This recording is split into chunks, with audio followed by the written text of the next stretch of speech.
بسم اللہ الرحمن الرحیم۔ اللہ کے بابرکت نام سے شروع جو بڑا مہربان اور نہایت رحم والا ہے۔ دوستوں، آج کی ویڈیو میں آپ کو خوش آمدید کہتے ہیں۔ آج کی ہماری ویڈیو کا موضوع ہے عظیم ماں کے عظیم بیٹے۔ ایک مرتبہ پتھر توڑنے والے چند مزدور حضرت سیدنا وہب بن منبع رحمۃ اللہ تعالی علیہ کی بارگاہ میں حاضر ہوئے اور عرض کی، حضور، جس قدر مصیبتوں کا ہمیں سامنا ہے، کیا ہم سے پہلے لوگ بھی کبھی ایسی مصیبتوں سے دوچار ہوئے؟ آپ رحمۃ اللہ تعالی علیہ نے ان کی یہ بات سن کر ارشاد فرمایا، اگر تم اپنی مصیبتوں اور اپنے سے سابقہ لوگوں کے مصائب کا موازنہ کرو تو تمہیں ان کے مصائب کے سامنے اپنی مصیبتیں ایسے محسوس ہوں گی جیسے آگ کے مقابلے میں دھواں، یعنی ان کی مصیبتیں آگ اور تمہاری مصیبتیں دھوئیں کی طرح ہیں۔ پھر آپ رضی اللہ تعالیٰ عنہ نے فرمایا، بنی اسرائیل میں ایک عورت تھی جس کا نام سارہ تھا، اس کے 7 بیٹے تھے۔ جس ملک میں وہ رہتی تھی وہاں کا بادشاہ بڑا ظالم تھا، وہ لوگوں کو زبردستی خنزیر کا گوشت کھلاتا، جو انکار کرتا اسے قتل کروا دیتا۔ چنانچہ اس عورت کو بھی اس کے بیٹوں سمیت بادشاہ کے سامنے لایا گیا۔ اس ظالم بادشاہ نے سب سے بڑے لڑکے کو بلوایا اور کہا، یہ خنزیر کا گوشت کھاؤ۔ اس مرد مجاہد نے جواب دیا، میں اللہ عز و جل کی حرام کی گئی چیز کو ہرگز نہیں کھاؤں گا۔ بادشاہ نے یہ سنا تو حکم دیا کہ اسے سخت ترین سزا دی جائے۔ جلاد آگے بڑھا اور اس کے ہر عضو کو کاٹ ڈالا اور اسے شہید کر دیا۔ پھر ظالم بادشاہ نے اس سے چھوٹے لڑکے کو بلایا اور اس کے سامنے بھی خنزیر کا گوشت رکھتے ہوئے کہا، اسے کھاؤ۔ اس نے بھی جرأت ایمانی کا مظاہرہ کرتے ہوئے جواب دیا، میں اللہ عز و جل کی حرام کی گئی اشیاء کبھی بھی نہیں کھاؤں گا۔ یہ سن کر ظالم بادشاہ آگ بگولا ہو گیا اور اس نے حکم دیا کہ ایک تانبے کی دیگ میں تیل ڈال کر اسے آگ پر رکھ دو۔ چنانچہ ایسا ہی کیا گیا۔ جب تیل خوب گرم ہو گیا تو اس نوجوان مجاہد کو تیل میں ڈال دیا گیا۔ اس طرح اس نے بھی جام شہادت نوش کر لیا۔ پھر بادشاہ نے اس سے چھوٹے کو بلایا اور کہا، یہ گوشت کھاؤ۔ اس نے بادشاہ سے کہا، تو ذلیل و کمزور ہے، تو اللہ عز و جل کے مقابلے میں کچھ بھی نہیں۔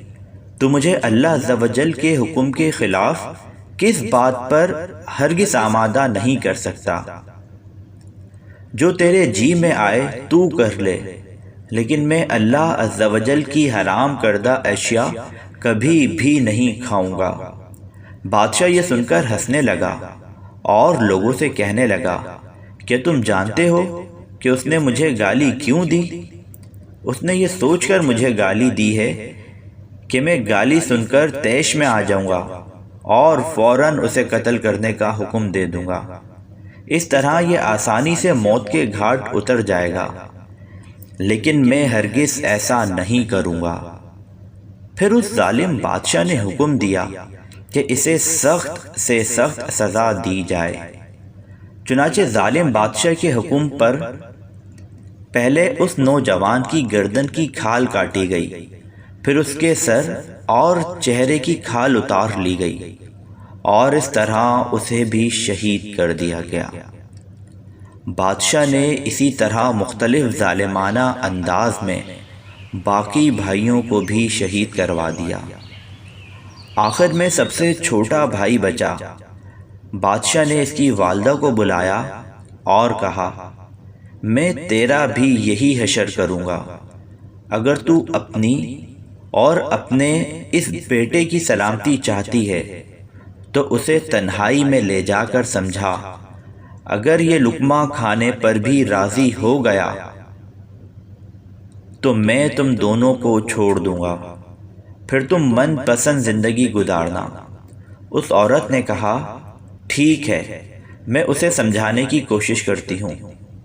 پھر وہ اپنے بیٹے کو تنہائی میں لے گئی اور کہا اے میرے لخت جگر، کیا تو جانتا ہے کہ تیرے بھائیوں میں سے ہر ایک پر میرا ایک حق ہے اور تجھ پر میرے 2 حق ہیں؟ وہ اس طرح کہ میں نے تیرے بھائیوں کو 2 سال دودھ پلایا تھا۔ تیری پیدائش سے چند دن قبل تیرے والد کا انتقال ہو گیا۔ پھر جب تیری ولادت ہوئی تو بہت زیادہ کمزور تھا۔ مجھے تجھ پر بڑا ترس آیا اور میں نے تیری کمزوری اور تجھ سے اپنی شدید محبت کی وجہ سے تجھے 4 سال دودھ پلایا۔ میں تجھے اللہ عز و جل اور اس احسان کا واسطہ دے کر کہتی ہوں جو میں نے تجھ پر کیا کہ تو ہرگز اس چیز کو نہ کھانا جسے اللہ رب العزت نے حرام کیا ہے، اور بروز قیامت اپنے بھائیوں سے اس حال میں نہ ملنا کہ تو ان میں سے نہ ہو۔ جب سعادت مند بیٹے نے ماں کی یہ باتیں سنی تو کہا میں تو ڈر رہا تھا کہ شاید آپ مجھے خنزیر کا گوشت کھانے پر ابھاریں گی، لیکن اللہ عز و جل کا شکر ہے کہ اس نے مجھے تم جیسی عظیم ماں عطا فرمائی۔ پھر وہ عورت اپنے بیٹے کو لے کر بادشاہ کے پاس آئی اور کہا یہ لو، اب یہ وہی کرے گا جو میں نے اس سے کہا ہے۔ بادشاہ بڑا خوش ہوا اور اس کی طرف خنزیر کا گوشت بڑھاتے ہوئے کہا یہ لو، اس میں سے کچھ کھا لو۔ یہ سن کر بہادر نوجوان نے جواب دیا خدا عز و جل کی قسم، میں ہرگز اس چیز کو نہیں کھاؤں گا جسے اللہ عز و جل نے حرام کیا ہے۔ بادشاہ کو یہ سن کر بہت غصہ آیا، چنانچہ اس ظالم نے اس مرد مجاہد کو بھی شہید کروا دیا۔ اس طرح یہ بھی اپنے بھائیوں سے جا ملا۔